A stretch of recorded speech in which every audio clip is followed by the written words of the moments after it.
Hey, it's your friend Mike O'Neill, the new My 97.5 in afternoons. Mike Pesto here, taking care of you every single morning. And something I have been reminded to remind you about, like and follow us on our socials, Instagram and Facebook, and with YouTube. There's some other hoops you got to jump through. But it's worth doing it because of all the extra stuff that we post up there, not just the audio for these podcasts, but some other things we'll have some fun with, like talking about the Olympics today. We've got a poll question. Been loving the Olympics. Is up on our Facebook page, actually online at my975fm.com. Ratings are up over where they were 4 years ago. Summer games are almost always great. Winter games, because Team USA doesn't always do all that well. But I have a huge complaint, NBC. What's that? What is going on with the broadcast? When you watch, at least, okay, I stream from Hulu. Okay. I use Hulu to get NBC. And I'll tell you what, most of the announcer streaming doesn't come through. So it's just the sport itself with no commentary? Yes. Really? Yeah, it's like, but if I go over to Peacock, boom. Then you get it. There it is. I'm like, we got to talk about that. But the poll question is, if you can chime in on it with the big ratings, are you watching or have you been watching? Yes, I have, or no, I haven't. I'm kind of curious right now. I want to look up where we stand right now with this poll as it sits, and we'll have final results coming up Friday morning. But let's see, I haven't looked yet this week to see how things are going. Give me just a second. Get over to the right page. Polls. Okay. And that's right. I got to look up. Let's see. Thrill of victory. Here we go. I think it's this one because I posted this way. Yes. So far, 60% saying they have or are watching the Olympics. 40% saying no. What's up with the 40%? Come on. I don't know. What happens once every 4 years? Come on. There's curling. An absolutely exciting blend of darts, lawn hockey, and shuffleboard.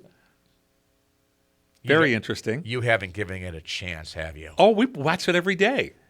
And we finally figured it out. First of all, it's no fun when you have no idea what's going on. Well, especially if you're watching and you can't hear the commentary from the announcers. No. All you can hear is that, all you can hear them is yelling at each other. And you don't know why that's a point and why it's not. Exactly. And I've learned, we've learned some of that. But it's I mean, I didn't realize those big rocks are about 40 pounds, and they're made of granite. And they all come from one island. Yeah, I forget where. Scotland. It has to be every single official curling stone or rock, whatever you want to call it, that's used in any Olympic Games going back to like the 20s and 30s, I think, have all come from this island. Yeah. Yes, apparently we are Olympics nerds. Yeah, rock snobs. Yeah. What? But it's fun to watch. I mean, the guys and gals that are good at curling are really good at it, and they can really put that thing right where they want to for the most part. And think about not only just the shuffleboard aspect of it, of having the right oomph on it to land right where you want it to or to hit another stone or rock, whatever it is, but also the spin they put on it. And then you have the extra dynamic of the guys with the brooms. And there was a couple of years ago, an old morning show partner and I, we would watch it and laugh hysterically because the captain for Team USA, whenever they wanted them to really brush it hard, you hear that scream, and the veins in my neck would pop up. Yeah, they do yell at each other a lot, and the gals are just as vociferous on the volume as the guys.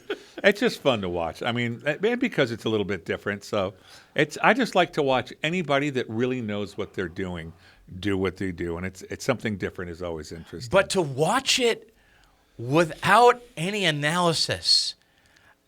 That's why How long have you watched any particular sport without that audio commentary and I just want to see if I can understand this without it being explained to me. No, well, I understand it. It's just boring. It's like getting out of a bus somewhere and just standing there. We just pop over to Peacock, and for some reason that's working. I noticed it immediately on the opening the opening day proceeding. Okay. We couldn't hear anything. It's like watching C-SPAN when there's a vote going on and there's no Exactly. actual commentary being said. You just Hello? kind of see stuff. And Something going on right now? the one sport that, and I've joked about this on the air, guys. I have to joke about something. It's just in my nature. The biathlon. And I know it's a sport that's existed for years. If you don't know, this is the one where you do cross-country skiing. There's a little bit of downhill, but you use the same skis. And then after you do a lap, you shoot your rifle at a target. And based on how many bullseyes you get, if you miss one, you have to do an extra lap. And so it pays to be precise in your shooting as well. You can't just quickly shoot and miss 4 times and then ski more, because you'll have to ski 8 times around the oval again at that point. And I remember seeing that for the first time and thinking when I was single, no biathlon ex-girlfriends. She will find you and she will shoot you. From any range. It was just impressive to see how fast they could skate.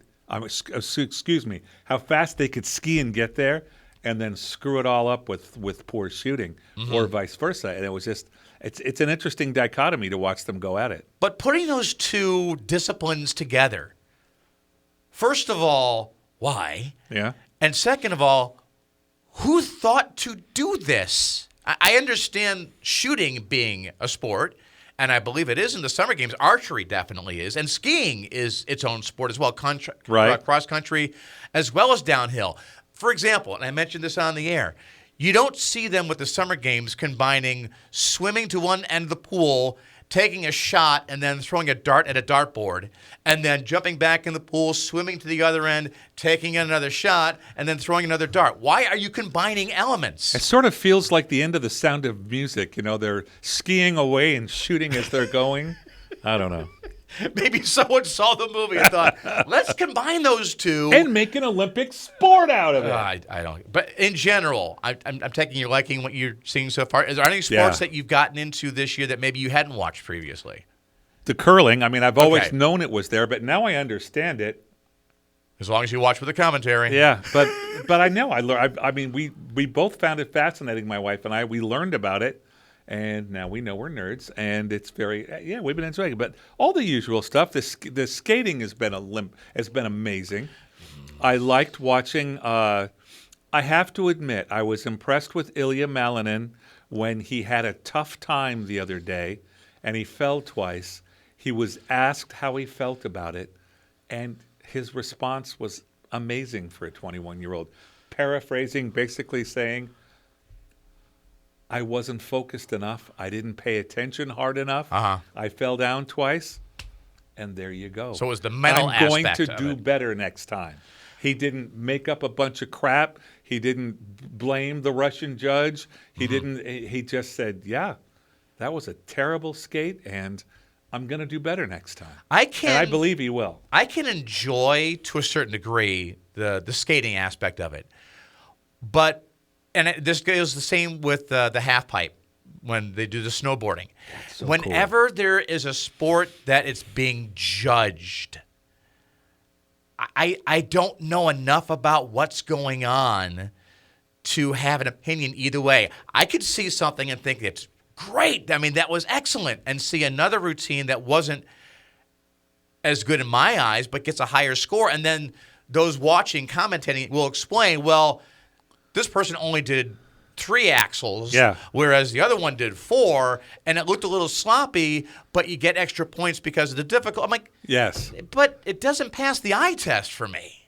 Oh, it does, though. Every year, if I watch an entire competition, I guarantee I got the same feeling when I used to watch boxing when I lived in Las Vegas.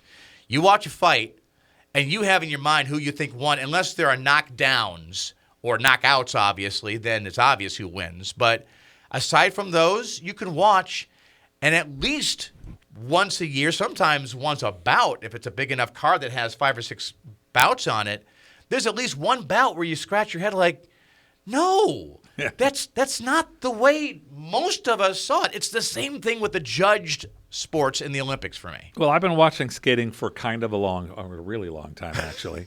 And I can't think of her husband's name, but Chalk and somebody in the ice dancing, they got up there, and they've been together for 1,000 years. And I just love to watch them skate anyway because they're married, and you can tell they really enjoy each other.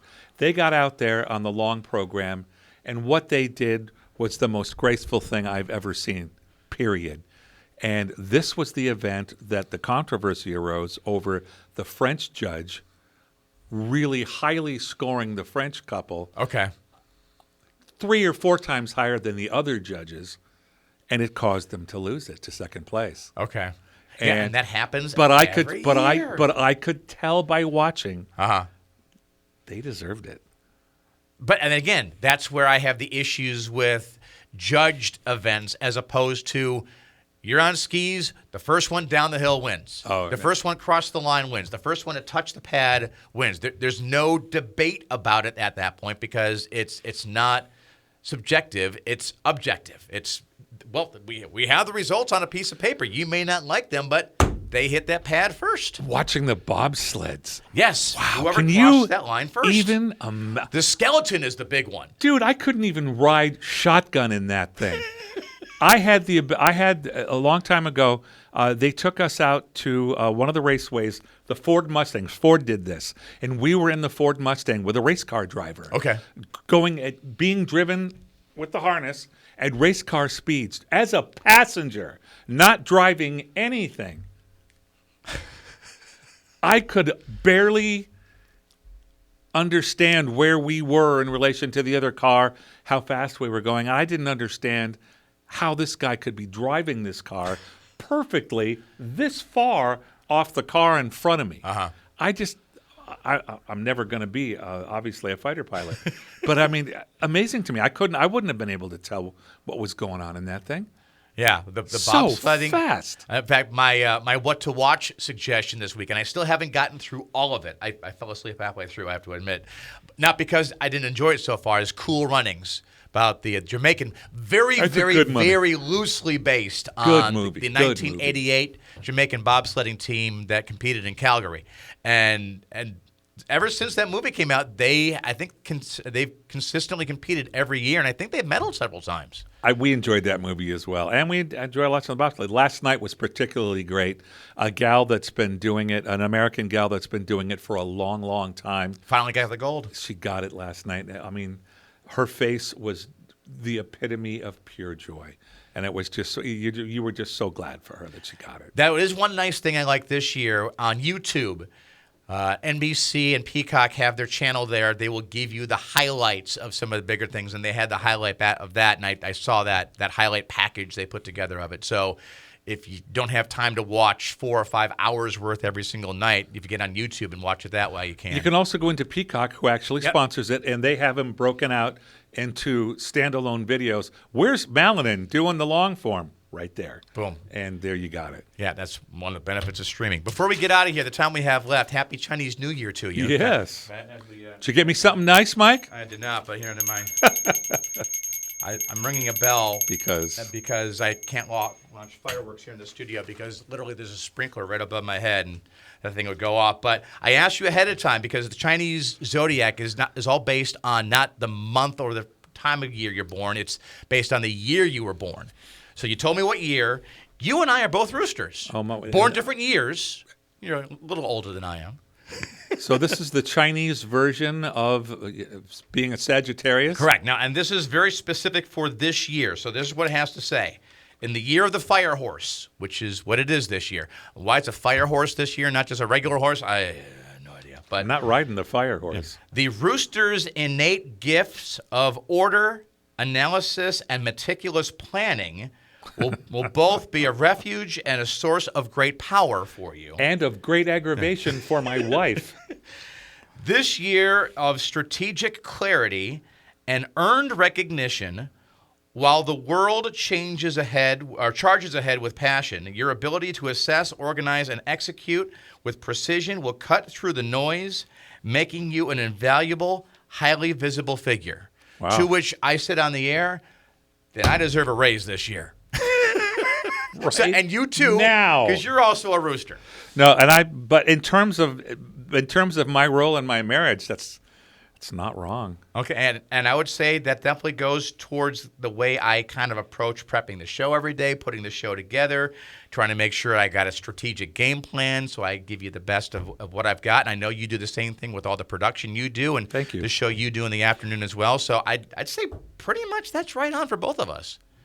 Who knew? Who knew? I'm a rooster, y'all. By the way, if you want to find out what you are, if you don't know, and what it says about you for 2026, we have all the Chinese zodiac signs and what it means for 2026 up on our Facebook page if you want to check it out.